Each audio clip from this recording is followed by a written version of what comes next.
L'idée, c'est d'inviter des vignerons à venir en fait prendre possession du lieu. Cuisine à 4 mains avec China, notre chef, qui fait de la chef d'orchestre, avec un restaurateur du quartier. Et l'idée, c'est quand même de faire une fête plus qu'une dégustation. Le but, je pense, de n'importe quel vigneron qui fait du vin nature, c'est de faire des vins de copains. Et donc faire un festival où il y a des amis et des produits à partager, c'est l'objectif commun. Alors, vous les assoiffés, là, on en reboit un petit coup, oui? Oh oui, t'as raison, Mimi, encore un verre, allez! Encore un petit verre de vin? Oui.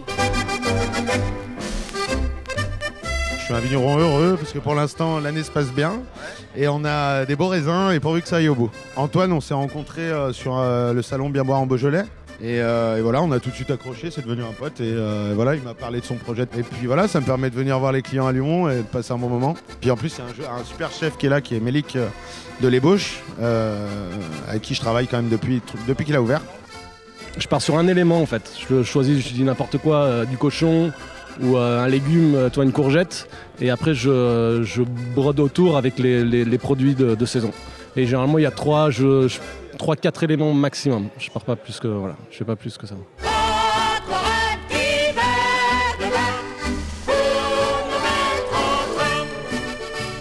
Alors David, on s'est rencontrés quand j'ai démarré, moi en 2012, il commençait juste à faire un peu de vin.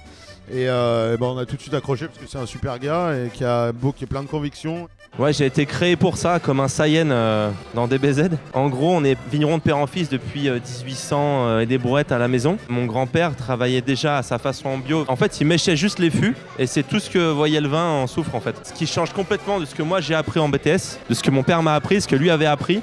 À l'école, on me dit les levures indigènes, personne ne voulait entendre parler. On m'a dit tu vas faire du vinaigre et tu feras jamais du vin. J'ai levuré, mis du soufre comme d'autres vignerons. Après j'ai arrêté ça, je suis parti voyager, j'ai rencontré des gens intéressants, goûté du vin et c'est ce qui m'a donné envie de faire ça. Ouais. Et tu vois, comme ce soir j'amène des cuvées que j'ai encore jamais sorties. Ils sont en bouteille depuis hier. Si j'écoute les puristes, faudrait pas les amener parce que le vin est pas prêt. Puis là on s'en fout un peu, du coup c'est une phase test, c'est intéressant d'être en contact avec le public quoi. Donc tu te prends les réflexions ou les encouragements de but en blanc. C'est une autre dimension du service, ouais. Je trouve ça chouette.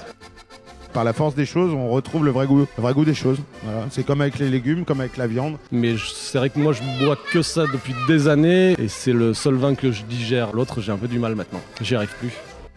Faire du vin nature, ça me permet de rattraper ma vision du paysan dans le bon sens du terme, c'est-à-dire que quand je me lève, je finis ma journée, je sais ce que j'ai fait. Mon grand-père serait content de voir comme c'est en train de vriller un peu en Beaujolais, c'est bien.